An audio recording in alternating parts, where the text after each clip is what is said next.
Welcome to another Saturday morning. Sorry, it's a Sunday. Man, I don't even know what date it is anymore. We're here Sunday, week 2 of the NFL season, and we're going to go through some of these games we like. We'll be joined soon by Matt Weatherby, Mary Rodriguez, and possibly a few other special guests. We'll see. But welcome to, I guess we're going to code this show Sunday NFL S.O.S. Save our selections. And normally on Sunday mornings, I wouldn't be out here if Manchester United was playing. However, Manchester United plays at 11:30 here in the Eastern time. So we are okay with that. So we're going to go through these NFL plays today. NFL betting stuff. If you're a big NFL fan and you want to know what the plays are, we are going to look. Thursday nights, we have the Thursday night ticket, and split this off so that we can spend more time talking about the NFL and basically speak about the NCAA games on Thursday night. All right. So we're going to go through the schedule first. Get the schedule here. Let me see if I can present the screen. Share screen. And, there you go. See if you can see that. There we go. Jacksonville at Cincinnati, 1 o'clock on CBS. Odds here, ESPN bet. Cincinnati 3.5. New York at Dallas. That would be the Giants. Dallas minus 5.5. Chicago at Detroit. Detroit minus 6.5. The Rams at Tennessee. Rams are 5.5. These lines are interesting so far. New England at Miami. Miami minus 1.5. We've already talked a little bit about that. Neri and Mike Ortiz gave us some plays the other night for those. So those will be interesting. San Francisco at New Orleans, 1 o'clock. San Francisco is minus 3.5. Buffalo at the Jets. Buffalo minus 5.5. Seattle at Pittsburgh. Pittsburgh minus 3.5. Cleveland at Baltimore. Baltimore minus 11.5. Denver at Indianapolis. Let's ride. My guy Jamie. Head to head today, Jamie. Scouts Jamie. 405. Denver minus 1.5. Carolina at Arizona. Arizona minus 6.5. Eagles at Kansas City, the biggest game of the day. Philadelphia minus 1.5. Atlanta at Minnesota in the late game tonight. Minnesota minus 3.5. And finally, we have 2 games tomorrow night, which is fantastic. 7 o'clock and 10 o'clock. Hopefully, I'll get a chance to watch one of them or the other. I might be tutoring. I might be sleeping. I don't know. Houston minus 2.5 over Tampa. And Vegas is the underdog at home against the Chargers. That's the schedule. Let me unshare my screen there. All right. So waiting for guests to come on here. Subscribe, like, hit the bell. Feel free to leave comments. We will answer them. Well, maybe me will answer them as we get ready to watch Manchester United and Manchester City at 11:30. It's a football show. That's football. All right. So for me, Thursday night, Green Bay. I think we gave out Green Bay on Thursday night. I'm pretty sure. I know I did. I had them in a parlay, minus 2.5. Green Bay won easily, 27-18. Josh Jacobs with the touchdown. Had that. Gave that out. So we will try to target some games today. I'm not going to go through all the games here because I don't like a lot of them, to be honest with you. And we'll see as soon as these guys come on. See what's going on here. So, all right. In the early games, let's take a look at the 1, 2, 3, 4, 5, 6, 7, 8, 9 early games. And once again, if you were with us the other night, you kind of know what my strategy is here. I want to find some games where the line is a little bit high, and I'm trying to bet it down. So, for example, in week 1, I had Washington, Denver, and Philadelphia all at -2.5. They weren't -2.5, obviously, for the game, right? So, I take the slider and move it down and bet them at 2.5. So my parlay hit plus 180. So I'm trying to find some games of value that where I think the team is going to win the game, but might not, I'm a little bit not concerned, but I'm a little bit saying if a team is favored by 10 points or 8 points or 7 points, they're probably going to win the game. Correct? Now, they might not cover the big line. So what I'm trying to do is I'm going to try to bet it down to 2.5 because, if they're going to win, they're probably going to win by a field goal or more, right? And if they lose, you lose the bet anyway, so it doesn't make a difference. So, in this game today, in these games, specifically the 1 o'clock games, you start looking at, obviously Baltimore is the biggest favorite, -11.5. So there's no value to bet them to 2.5. So really in that game, you probably got to bet them to 5.5 to put them in a parlay. I'm going to go through right now and look and tell you what my plays are for the early game. And I'm going to give you some examples of how I actually did that. So I know with Baltimore, I bet Baltimore down to 5.5. It gives me decent value. Oh, looks like I won something last night. Open.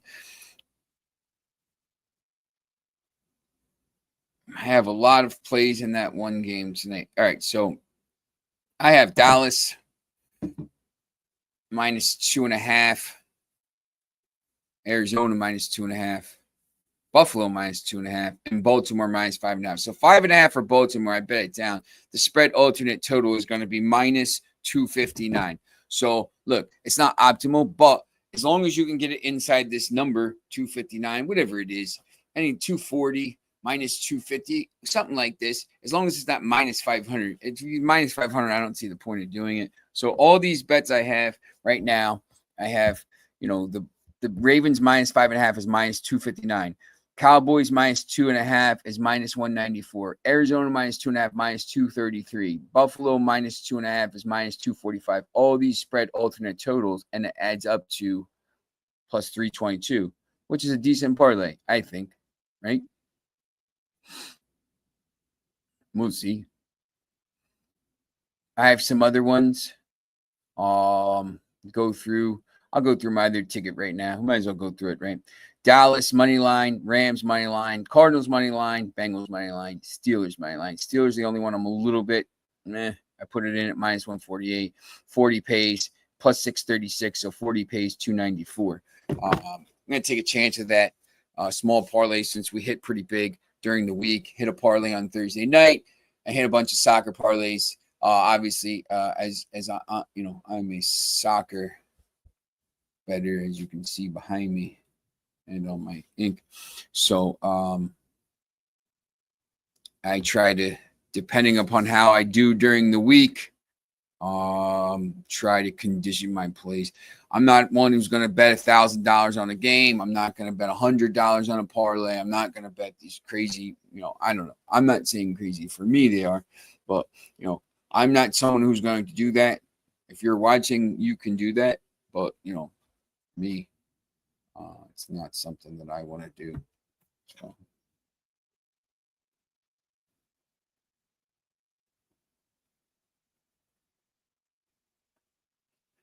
Let's see what we got. All right, the late games. So the early games, the games that I'm targeting right now, Cincinnati,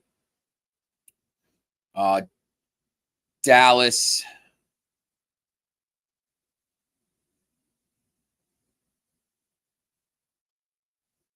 I have Pittsburgh, and then the late games, obviously Baltimore and Arizona, all home teams, if you notice,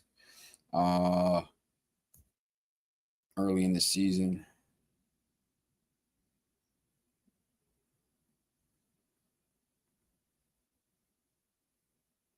Anyway, all right. So, guess our guests aren't coming in. A lot of people here. Let's talk about some of these late games tonight. Obviously, the big game is Philadelphia and Kansas City. I know the other night we were talking. Mike Ortiz was talking about. Oh, here we go. What's up, Matthew? How's it going? Going good. So let's see if it. Oh. I kind of went through what I had. Some of these games I had just kind of before people jumped on. You know, in these early games, there's 8 or 9 of them. Jacksonville, Cincinnati. Are you kind of taking any? First, I guess talk about yesterday because I think you had a pretty good day yesterday with football, correct? Yeah, no, it was. You know that Georgia Tennessee game is one for the year already in week 3. But it was beyond exciting to watch that game, and I'm on a bit of a significant delay here for some reason. But no, it was great.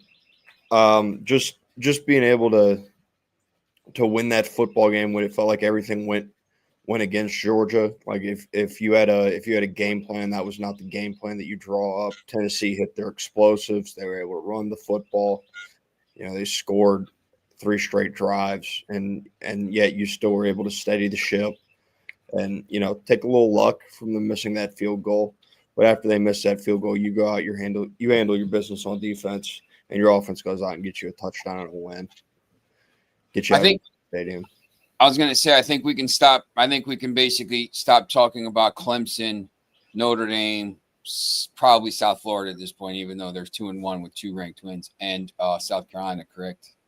Well, so for the South Florida case is a case where they're probably still going to win the Group of 5 spot out of the for the playoff, just based off what they have on their resume.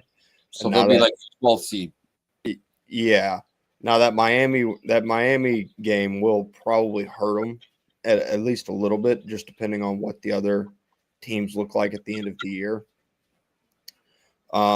But Notre Dame, it's tough to see in the playoffs simply because there's no conference championship game, and as of right now, there's no other ranked opponents left on their schedule. I know they're going to try to get them in, but you know, they're going to have a tough road. You think we could probably start talking about UCLA at this point? Every report that I've seen talking about UCLA from last night is that their head coach Deshaun Foster is no longer the head coach at UCLA. Now, it has yet to be confirmed by the university or anything like that, but the word is from a lot of their beat writers that Deshaun Foster will be out come. Well, probably later today, to be honest with you. It's crazy. I mean, I watched, I was looking at some of the highlights, and there's nobody there. Like, nobody at the game. Like, you can't have UCLA football can't have 12 people in the stands. Like, that's more damning than anything else. I mean, if you're, trying to build something and, you're people are supporting you and you're losing and just building stuff up, I think that's one thing, but it's a disaster. How's it going, Nary? Hey, what's going on, fellas? So we were just kind of going through last night, but we're gonna switch to today. Right now. Before we switch, I just want to say, Matt, I was thinking about you in the late minutes of that game. And let me just say, I took the opportunity when it was plus 100 for Georgia to lay that down and also take the over. So I won $25. Go Dogs! Nice. Yeah, man, that's it. It felt I was getting shades of the way that Alabama Georgia game went last year. It felt really similar, but they figured out a way this time. Yeah, I don't know what it was. It was just something in me that I'm like, I just can't see Tennessee pulling this one off clean enough. And sure enough, they botched the kick as soon as I laid down the bet. So I was pretty happy. So Go Dogs. Absolutely. Yeah, there's a lot of interesting games yesterday. LSU, Brian Kelly's getting ripped on in the press conferences. But look, once again, you win the game. I mean, he's like, look, we're trying to win the game. So and they intercepted that. Like, oh, you guys only scored 20. Like, why don't you talk about the defense intercepting Lagway 5 times? Like, I as a reporter, you're like, people always now want to focus on the negative, and they want to focus on the sound bites, and they want to focus on all this stuff. You're just like, listen, man, we just turned over Florida like 27 times. Like, why don't you talk about that? So like, I kind of get where he's coming from. Like, he was trying not to lose. Like, I don't want to say that. He was managing the game, and teams have won Super Bowls like that. With quarterbacks that have managed the game and coaches that have managed the game. So, you want to rip them and all this stuff, but it's kind of, they won the game. They beat a pretty decent Florida team at home. So, I don't know. I'm crazy about that, but so what I will say, and Brian Kelly's credit, is that the SEC and specifically their beat writers and stuff like that, they can be very nitpicky, and I think he wasn't wrong in his sentiments about them being nitpicky. I think there are legitimate concerns, maybe concerns that you talk about, at the press conference on Wednesday week. Yeah. Talk not 30 seconds after the game. Like, you just beat Florida. Your defense just played one of the games of the year. Like, you know what I'm saying? Like, the defense played out of their minds. And he talked about it. He talked about it with ESPN in the post game too. He said we were playing to win the football game, and that's 100% correct. Is when your defense has their number like that, then you don't feel the need to go for it on any force. You don't feel the need to kind of press your offense. You've got the lead, and you know what it's going to take to win. And there's no reason to give you that extra risk of maybe Garrett Nussmeier makes a mistake, or maybe you put the football on the ground. Just go, work your offense till it stops working. When you get to fourth down, you punt the football away because they're not going to score on the other side. Yeah, I don't know. I was in a WhatsApp group chat with my buddy Kishore, who goes to he graduated from LSU. He came over from India and graduated from LSU, and he's texting me and he's like, oh, you see what these guys are doing? And I was like, man, I watched the press conference. I'm like, man, they just won the game. Like, give him a break. All right. So today we got 1, 2, 3, 4, 5, 6, 7, 9 1 o'clock games here. And then a couple of the games, the 2 games at 4:05, the 4:25 game. Obviously, the big window is Philadelphia and Kansas City. That game tonight, Atlanta, Minnesota, I think is pretty good. But we'll start with these, 1 o'clock games on area as we wait for Matt to come back. Obviously, I'm sure you're looking at New England and Miami, and we talked the other night about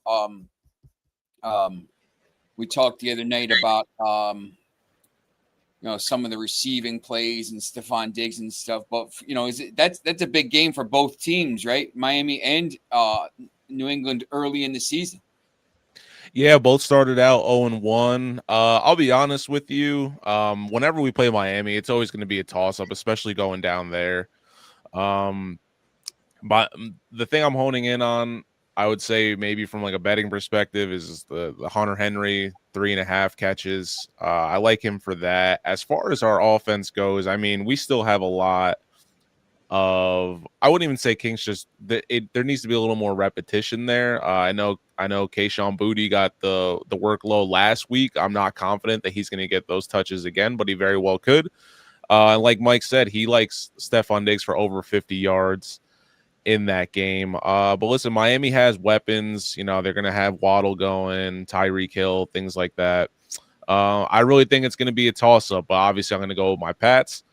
And we'll see how Drake May fares in this game. So, you know, I don't have too many high expectations in this game. Obviously, you guys know where I'm rooting, but you know, let me know what you guys think. Yeah, I would also say New England here. I had there's nothing inspiring that came out of that Indianapolis performance from Miami. Feels like everything's kind of down there right now, and you know it's they say that a player's only meeting in week 2 may as well just be death for a head coach. Because I mean, man, how are we having a players only meeting? You lost one game. You know, how is it already that bad to where we're like, guys, we gotta get together. We gotta figure out a way to turn this thing around. You're 0-1. So no, I would expect New England to figure out a way to win this. I still like what they did in the offseason and what they did to get better in totality. I think Travion Henderson may see a little bit of a heavier workload after what he did in week 1 compared to Ramondre Stevenson, who was honestly rather ineffective. I think he was maybe right around a little over 2 yards a carry. So I would expect Travion Henderson to get a little higher workload. But it's just, you know, Miami has nothing going for them right now. You know, Tyreek, Tua, and Waddle, but they didn't do anything last week against the Colts. What makes you believe that they're just going to magically figure out in week 2? Which you know, of these 9 games, you know, which two or which one or two are you kind of focused in on? Matt, I'll start with you because there's a few that are. First of all, as a betting perspective, you know, basically every game is between 3.5 and 5.5, whatever, except for that Baltimore Cleveland game. But there's some intriguing matchups. You know, Chicago, Detroit, whatever. Which of these games are you kind of looking at? Which two maybe? The first one I would go with would be Jacksonville and Cincinnati. I feel like that's a pretty easy one, simply for the fact that Joe Burrow's record in weeks 1 and 2 throughout his career is currently 2-9. It was 1-9 before they beat Cleveland by a point last week. And, you know, Cleveland didn't really have any business in that being a 1-point football game. But it was. So I think they had 7 or 17 yards of total offense in the second half. Cincinnati did last week against Cleveland. So they've got to be better. You know, they need to get to 3-9 in Joe Burrow's weeks 1 and 2. Really just for momentum's sake, because these are 2 really bad football teams that you're starting out with. I mean, this is like the NFL was handing them like, hey, guys, here you go. Start 2-0, please. And they need to take advantage of it. I agree. I think that's Cincinnati's always one of these teams. You know, you see them 9-8 every year, 10-7, whatever it is. Then they're coming on like gangbusters at the end of the season, and then you know that early start kind of tanks it for them. And then you know the one year I think they played pretty well throughout. You know, they go to the Super Bowl, but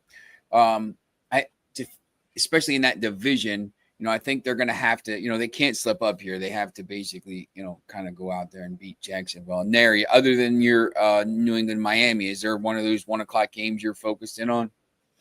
Yeah, to be honest with you, there's 2. The 2 that I was really honing in on was the Ravens and the Browns, and the Seahawks and the Steelers. That Seahawks-Steelers game, the more I kind of looked at it yesterday and to today, got a little more intriguing from a betting perspective. Just some of my predictions, ran them through my chat engine, Sean, that you know that I've been working on. And GPT, my Pro Better GBT that I built, he gave me back some similar predictions that I had, so I went with those. But Yeah, no, listen, I'm really intrigued by that Steelers Seahawks game. Obviously, it's not being played in Seattle, so there's no DK revenge game, but I'm interested to see what the Steelers will do. I mean, that week 1 game versus the Jets was a real treat for all of us, but now I want to see what they do when they go back home. And look, I wouldn't say let's see if that was a fluke from Aaron Rodgers, but let's see if this is the new and improved Steelers version of Aaron Rodgers. And I'm hoping he hooks up with DK in the end zone at some point this afternoon. What was the second game? Oh, go ahead, Matt. I was gonna say the Giants and the Cowboys. I think is interesting, just because they still have Russell Wilson listed as the starter. Last I checked, how long is his leash? And everybody was talking about the Cowboys' offense and how well Dak Prescott played in Week 1 against the Eagles. And then you go back and you look at the stat sheet, and he threw for 188 yards, no touchdowns, no picks. So. The first half looked pretty good through the air, but you go back and look at the full body of work, and you go, all right, maybe we dreamed it to be a little bit better than it actually was for the Dallas Cowboys. So you want to see kind of some similar results out of them this week against what is still a struggling Giants football team. Yeah, I think that game is interesting. The game I'm looking at is Detroit-Chicago. Look, they're both 0-1. They didn't play. I mean, Chicago played pretty well for a while, but it was the same thing, the same 3 quarters. Yeah, but the same narrative around Caleb Williams, like kind of how you just talked about with Dallas. Like everyone talked about how great Dallas played. And they didn't. Like for the final 33 minutes, they didn't play that. Like the Bears, Caleb was okay. I mean, it's crazy. I was talking to Mark Eggle the other day, and of the quarterbacks drafted in his year, he may end up being the 5th best in the first round, which is, he as a first round pick is not optimal. So he was okay. I thought he made a couple pretty good passes. The one pass he made along the sidelines to keep the drive going early in the game, I thought was pretty elite pass. But he was just okay. And he has to be able to manage that game and win that game, to finish that game. We were talking to Mark earlier this week, Eckel earlier this week, and he was at the bar with his friends, and he kept saying they left him in the game, and then Minnesota scored, I think, to cut it to 4, and he's like, it's over. There's no. He had thought they were going to win that before it, and then they scored. He's like, they're definitely winning now. And then, you have Goff on the other side, and Detroit, who's, 2 years ago made it to the championship game. And then last year kind of, I don't want to say regress in the playoffs, because obviously they were 15-2 in the regular season. And, one of these teams, and is going to start 0-2 right here, unless there's a tie. But one of these teams is going to start 0-2, and Green Bay's already 2-0, and Minnesota obviously has a chance to go to 2-0 later today. So, and there was some hopes. There was a lot of high hopes around these teams. Minnesota right now, Detroit right now, the line's at -6.5. It started to open at 5.5. Now it's at 6.5. The over under 46.5. I mean, I don't know. It seems like a lot of points in this game. I mean, I don't know how you guys feel, but 6.5, 7. I mean, this game goes to 7 or 7.5 before the game starts. It seems like a lot of points delay, but I don't know. I mean, I don't know how you guys feel about that. I think a lot was made about how bad Detroit is without their coordinators after week 1, and what turns out to be, especially on the offensive side of the football, probably the best defense in the NFL in the Green Bay Packers.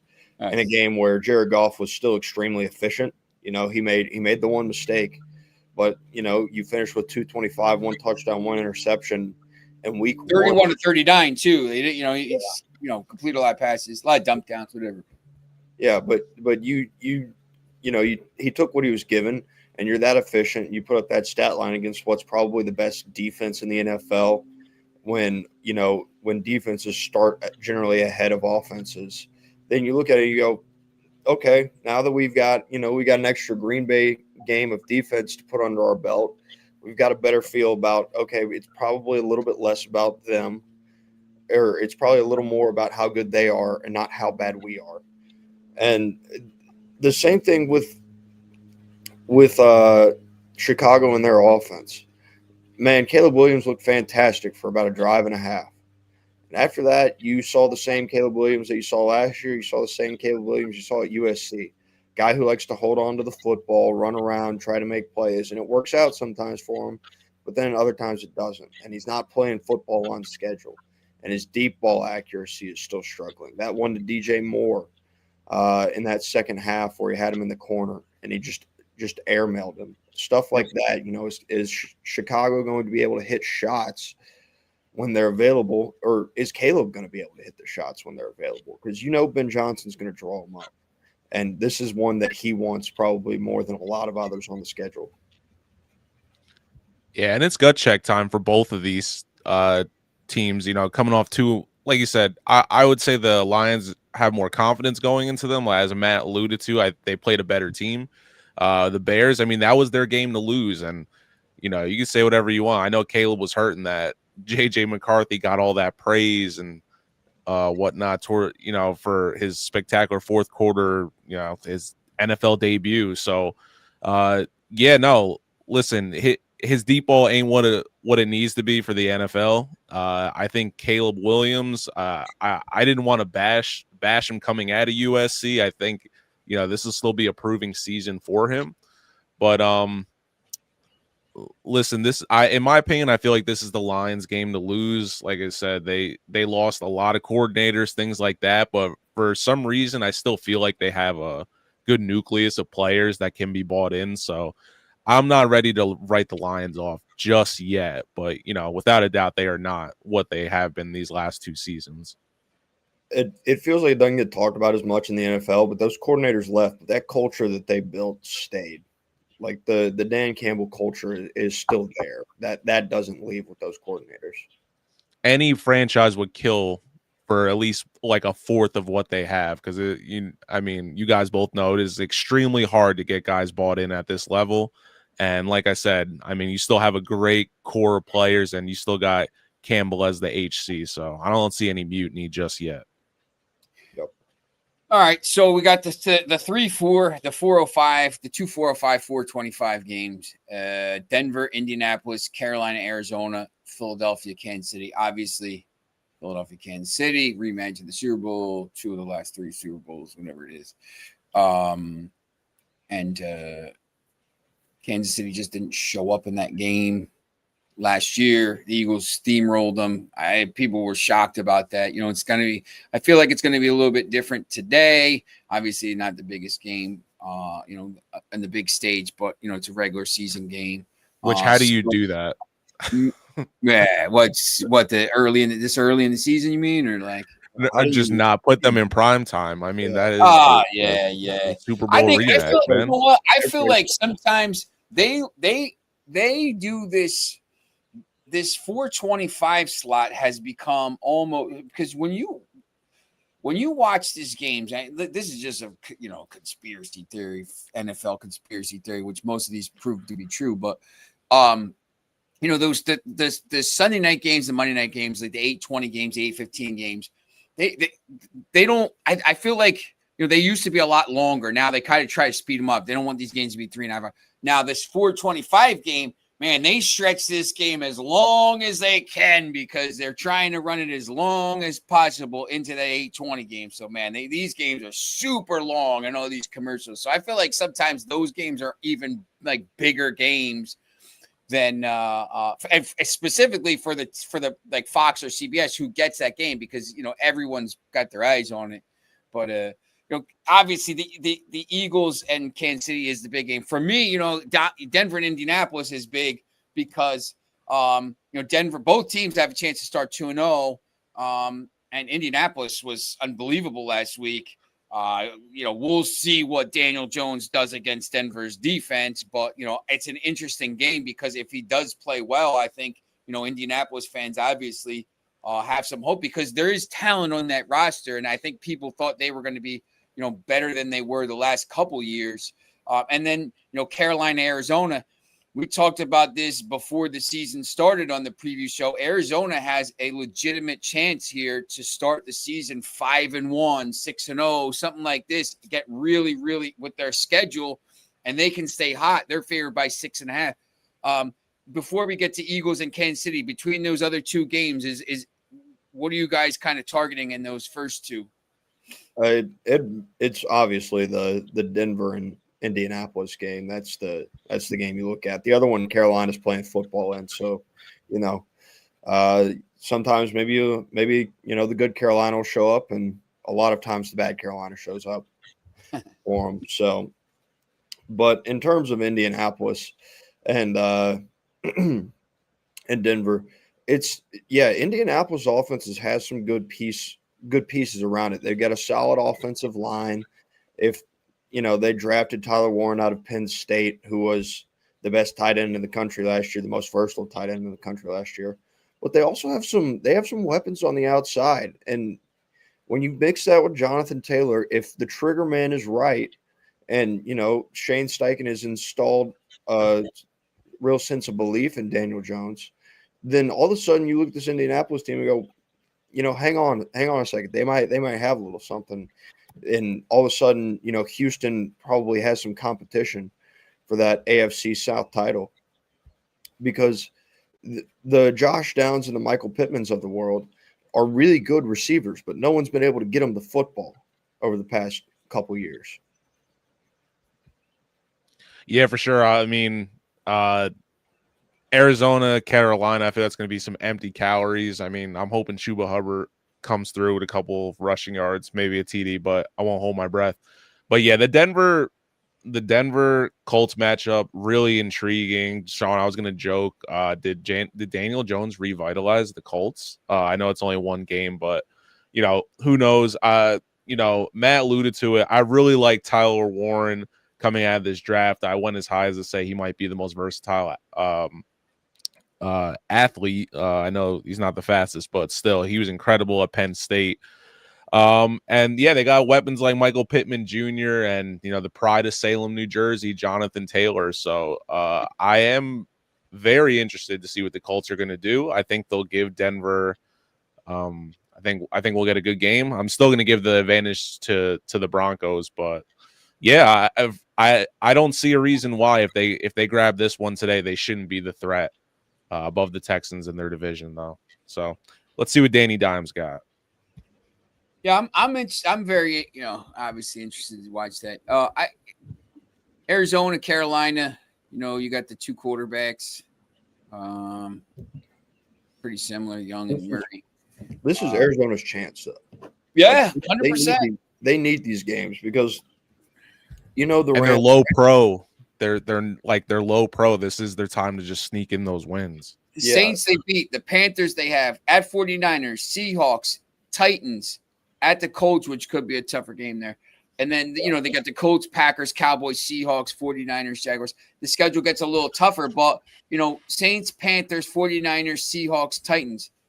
If they could go win four of those or five of those, 5-0, 4-1, something like that, they have a really good chance to build from the beginning of the season. I like the Cardinals today. I have them in my bets. Obviously, I bet them down to 2.5 in my parlays, but I think that they're a pretty good play. But I just Arizona is one of these teams that just they always kind of, until they show me they're good, they always have a bad game.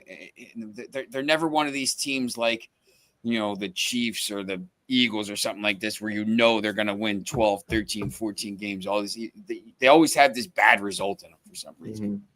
Mm-hmm. But look, at home opener against Carolina, they should win that game. So, I took them at -2.5. Eagles, Kansas City, obviously biggest game. I mean, what are your thoughts on this game here? I think a lot was made about the Eagles' defense and the way it looked, specifically in that first half against Dallas. But they settled in, after the long lightning delay, the defense came back out and they handled their business.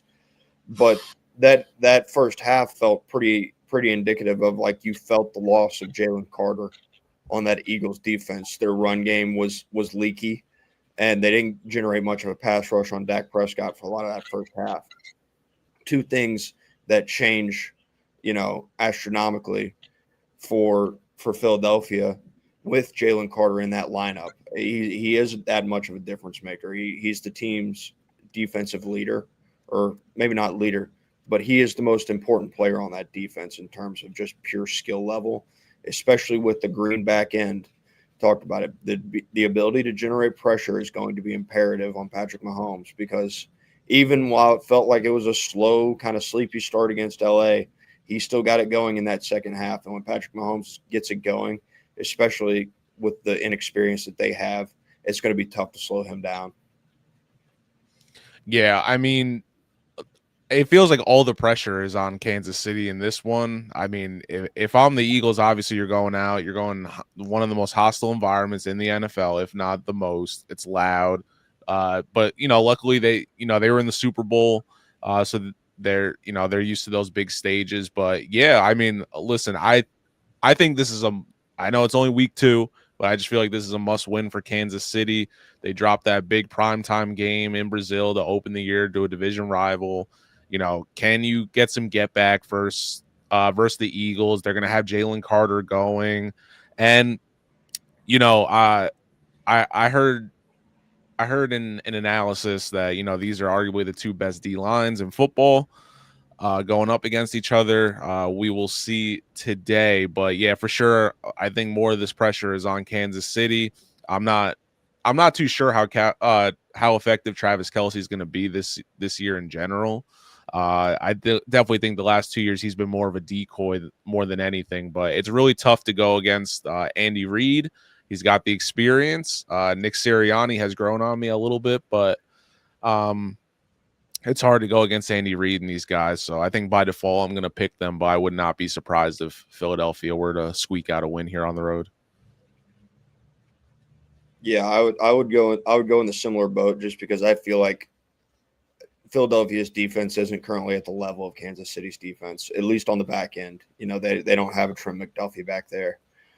And that's able to just kind of shut down a side of the football field. And you look back to the way Philadelphia's offense worked last week. It wasn't like, we're just kind of humming and rolling. Saquon ran for 100 yards. Saquon had 60 yards on the ground. AJ Brown had 1 catch for 8 yards, and I think Devontae Smith had 2 catches. So in terms of the big weapons, not a lot was going. Goddard had a pretty good day, and Jahad Dotson had a catch or 2 that were important. But in terms of a total offense, the Eagles still struggled against Dallas mightily. So I think it's going to be a little bit tougher here in Kansas City today. And then we got finally the 3 primetime games, Sunday night, and the 2 on Monday night. Atlanta at Minnesota. Minnesota minus 3.5. Tampa at Houston is the 7:00 game. These are all Eastern time. Remember, Houston is minus 2.5 on Monday night, and then Los Angeles at Las Vegas. And these games have become, I think they've turned into pretty big games. Obviously, Minnesota coming back from that that deficit to win. Atlanta here. Look, that division. Everyone talks. Atlanta is they're gonna do this, and Penix, he had a good game, but they just they find ways to lose. They got Bijan and all this stuff. They find ways to lose games all the time. Atlanta, I don't know if it's the coaching or whatever. And that division stinks. New Orleans is terrible. Carolina is just okay. Tampa's clearly, I guess, the class of the division. But this is a huge game for the Falcons and I guess the Vikings, because the Vikings got to keep pace. And then the games on Monday night. Houston. If Houston loses now, they're all of a sudden they're 0-2, and Tampa's 2-0 in that division. At home, and same thing. The Los Angeles and Las Vegas are both 1-0, but one of these teams has a chance to go to 2-0, and if the Chiefs end up losing that game later to the Eagles, all of a sudden one of these teams is 2 games up on the Chiefs. The Chargers 2.5 games. Just talk about pick one of these games maybe and just say and why it's big for one of these teams. I think that on Sunday Night Football, Atlanta needs a win, right? Yeah. In terms of Minnesota, if they don't win this football game, then I have full belief and confidence in Kevin O'Connell that they'll bounce back next week. Things will be fine. They're going to keep the machine running the same way, regardless of the outcome on Sunday night. I don't feel the same for Atlanta. And it's going to sound weird to say because, everybody loves a blowout, not really worrying about whether or not your team's going to have to win. But Atlanta needs a close win. They need something where at the end of the game they figure out how to win instead of figuring out how to lose. Mm-hmm. And because it's imperative to get something like that early in the season because it feels like there's this belief in Atlanta that they don't win, like they can't win a close game.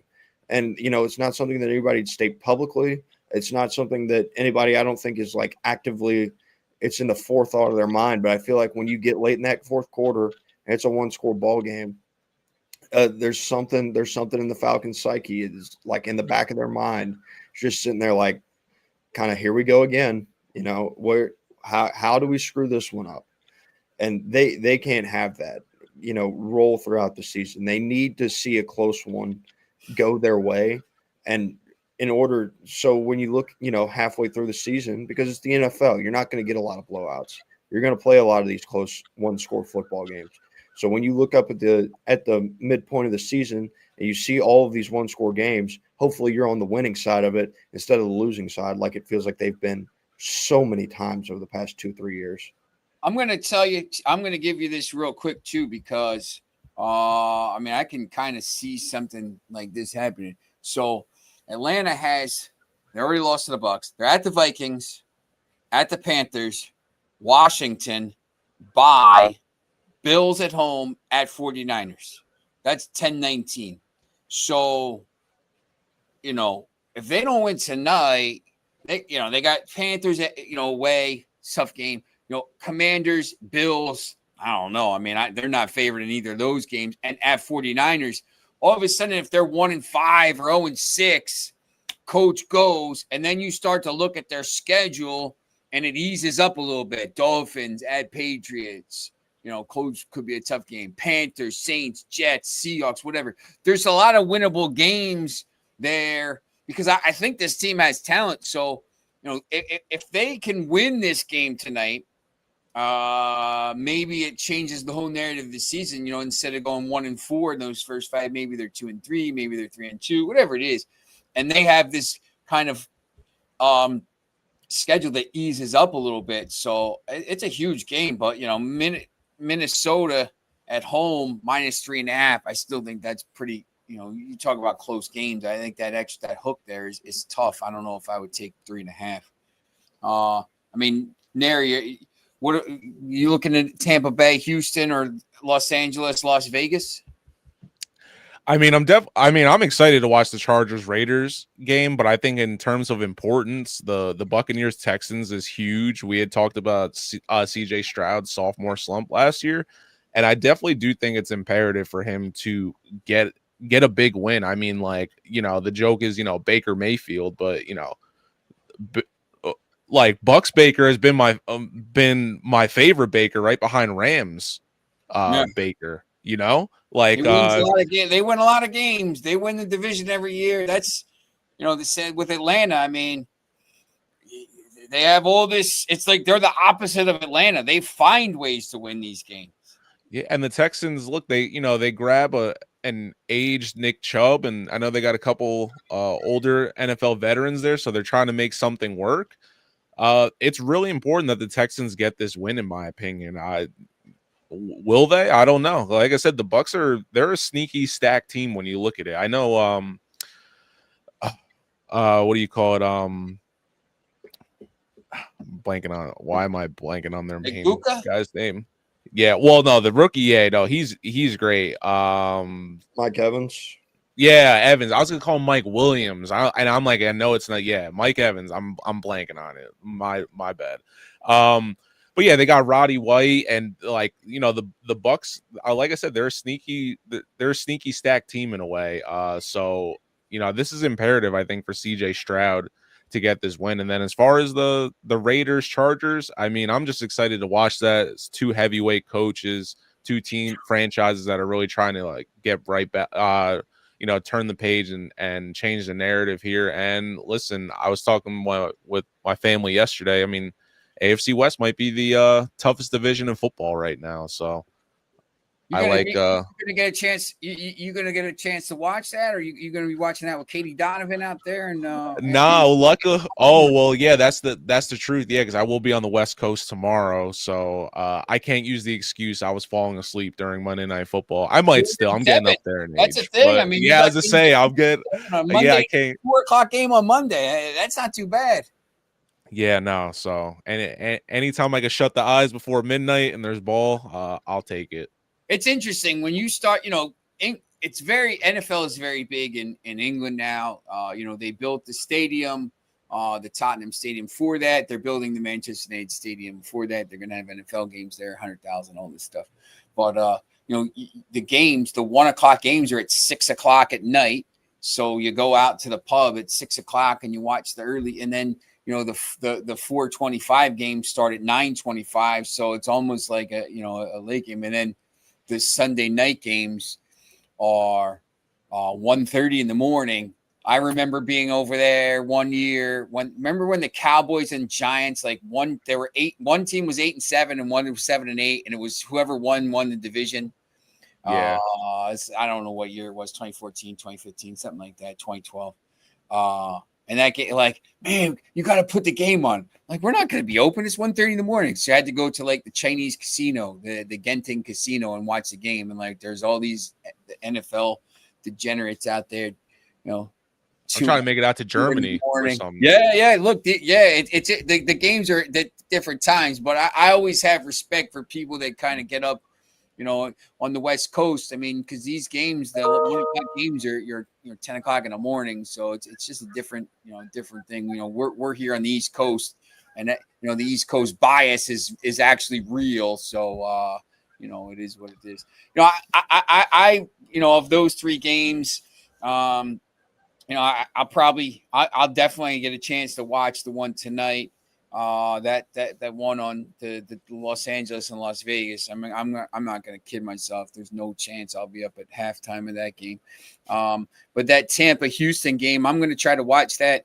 And matchup predictor, it's really interesting. Houston's favored by 2.5. Matchup predictor actually gives Tampa Bay a slight edge in that game. It's really, really even.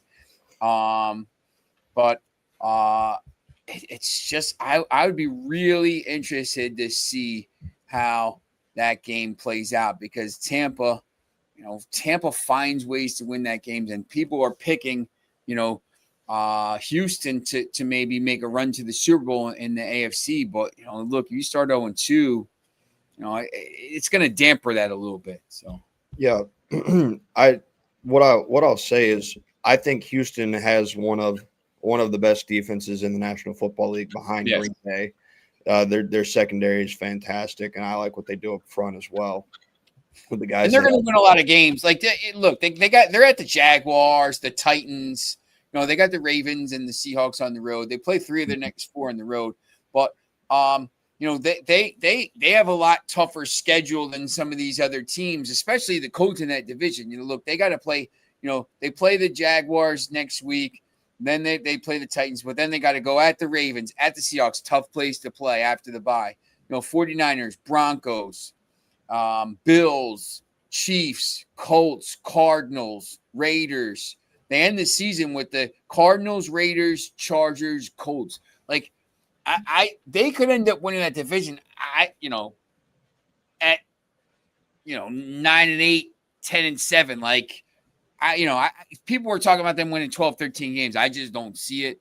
But because they have a lot of tough games down the stretch. So we'll see. They play the Colts twice. The Colts are going to be fine. Look, if the Colts win today, the Colts are going to be fired up for these games down the stretch. So it's going to be interesting. But we're still early. What I was going to say was their defense is really good, but your defense at times can only be as good as your offense. If your offense is going out there, 3 and out, maybe we get 1 first down, but then we punt the football. And if you don't get any kind of rhythm and any kind of breather, it doesn't matter how good your defense is. Eventually, they're going to crack. You kind of saw that last week against LA because, LA scored 20, but, that was all they needed. That was all they needed to score. They didn't have to score anymore because the Texans offense couldn't produce anything. And so eventually the defense will crack. So CJ Stroud has to get going. The slump has to end, and he needs to return back to that form that we saw really at the back half of his rookie season and throughout a lot of his rookie season. And as far as the late night game goes and that LA and Las Vegas game, I think it might be a shootout. I really liked what I saw against New England for Vegas last week in terms of their passing game and Geno Smith. I mean, he was letting that thing rip. He was letting it go. Confident. Pretty good depth on his average target from the throws he was getting. Not a lot of it wasn't like he was just checking it down all the time. He was hitting those intermediate and deep throws, and they were hitting. That division is tough, man. That division is. I mean, it might be the toughest. It's. I think clearly the best division in the NFL right now. Yeah, but shootout late probably, because if Vegas's offense does what I think it can do, and the Chargers offense does what I watched it do to the Kansas City defense, then you're gonna be in for that one. I don't know what the line is. Is the over-under in that game right now? 46.5. That looks 46.5. That looks like an over to me. Yeah, it feels very much like an over game right there at 46.5. It's the second highest total behind Cincinnati and Jacksonville, which is 49.5. There's a bunch of games at 46.5, which is Detroit, Chicago, Buffalo, the Jets, and Eagles, Chiefs. All 46.5 as well. So, yeah. All right. So, just before we go, you guys want to throw out? You guys got any best bets for today? I can tell you, I put together a little parlay that earlier this week that it's still alive, and I've got. Hang on. It started with Green Bay. I took Green Bay. That one was easy for me. I didn't have to worry too much about that one. Yep. And give me a second here. Well, having some connection issues. And then I took New England, the Rams, the Steelers, and I took the Saints to beat the 49ers. Saints lost, Brock Purdy. They won't have him this week, and they lost George Kittle. They won't have them this week. And, the Saints, all things considered, I think their offense could have looked worse last week against Arizona. Who's their quarterback today? Mac Jones for the 49ers. Yikes, Nary. Mac Jones. Listen, the kid did what he didn't do shit when he was here, but I give him credit. He kept that spot warm for Drake May. So, yeah, that's an interesting game. I mean, that's an interesting play right there because New Orleans is plus 150 on the money line, and the spread is plus 3.5. And Rattler was okay; he's been okay at times. They have Kamara, so with two big weapons out, yeah, that's an interesting game right there. They have Kamara, but they also have Chris Olave on the outside, and the tight end one in fantasy after week 1 was Jawan Johnson. The safety blanket. Kellen Moore knows how to use his tight ends. And that's part of the reason that I believe in the Saints this week is because I like Kellen Moore and his offense. I like what he did in Philadelphia last year.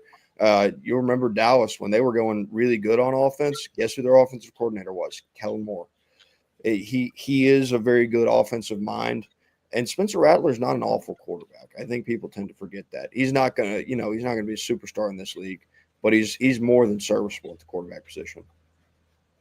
Yeah, I like Rattler. Honestly, I tried to lay off the touchdown scorers this week. I have Zay Flowers and Derrick Henry scoring today, as well as Zach Charbonnet. But I took a lot of overs on the receptions. I took Zay Flowers on the over for receptions. I took Hunter Henry on the over and I took Jackson Smith and Jigma on the over for receptions today. I took Jackson Smith and Jigba as well. I also took and this one's more of putting faith in a guy that I believe in and also is on my fantasy team, and Travion Henderson to score a touchdown. I would love that. So yeah, I gave mine out earlier, but I'll go through it. I have Cincinnati minus 2.5. Cincinnati minus 2.5. I had the Packers minus 2.5. I have Arizona minus 2.5. I have Baltimore minus 5.5. I bet that down to 5.5. And I do have Pittsburgh in one of my other parlays. So, but maybe I'm just gonna jump on that New Orleans play money line and some of those things. So, all right. Thanks for joining us on this Sunday morning. And we will see you again. Make sure you tune in Thursday night as we go through the NCAA slate. I believe there's some decent games next week in the NCAA football. Florida and Miami. What's that? I said Florida goes to Miami this upcoming week. It's an interesting game. For some reason, Rutgers likes to play all these weird times, man. Nary, no one's really watching. You going to be at Iowa Rutgers, Nary? I don't think so. I think I'm gonna sit that one out. But yeah, the Scarlet Knights do tend to just do some interesting stuff. Texas Tech plays Utah, 2 ranked teams as of now. Auburn plays Oklahoma. When's that Florida State Miami? Florida Miami or Florida State? Florida State. Florida State Miami? Yeah, man. Yeah, it is. Okay, No, 10-4. Okay. 10-4. Yeah. It is on 10-4. Movie. Can't wait for that one. Yeah. Back those, back in the day, that was the game. Hey, not this week, not this upcoming weekend, but the weekend following. Bama comes to Georgia. We covering that Love game? that. Oh yeah, and shout out to Georgia Tech. Georgia Tech over Clemson. I knew that was going to be a thriller. Oregon plays Penn State that weekend too, which is going to be wide out. For some reason, Penn State plays every game at home. I don't know how that happens. That was a big win yesterday over Division 7 Villanova. Good win for Penn State there, Matt, your alma mater. When I got the alert, I thought it was going to be like a tragedy or something. I'm like, oh my god, what happened at the Penn State Villanova game? But it was just a scoring update. We're right there. I didn't realize when I'm out at when we're out at work there. Yeah, we're right 15 there. minutes from Villanova, so now they stink and everything. But when they were good, I mean, I guess we could have gone to games, but now they're terrible. I filmed a Malvern Prep versus St. Augustine there at that stadium before. Yeah, it's nice. There was that was a bad beat in that Penn State game. They were favored by 48.5. Villanova scored like with inside of a minute left in the game to make it 52-6. Really bad. Jeez. Yeah, that was like my stab from hell for Deebo Samuel, get me that last touchdown. I mean, listen, I had him going in my fantasy game, so by all means, get the garbage time in. Absolutely. All right, so we will see you on Thursday night. So tune in Thursday night, and we'll talk some NCAA football, and then we'll see you again on Sunday talking some NFL. So thanks for watching, and enjoy your day.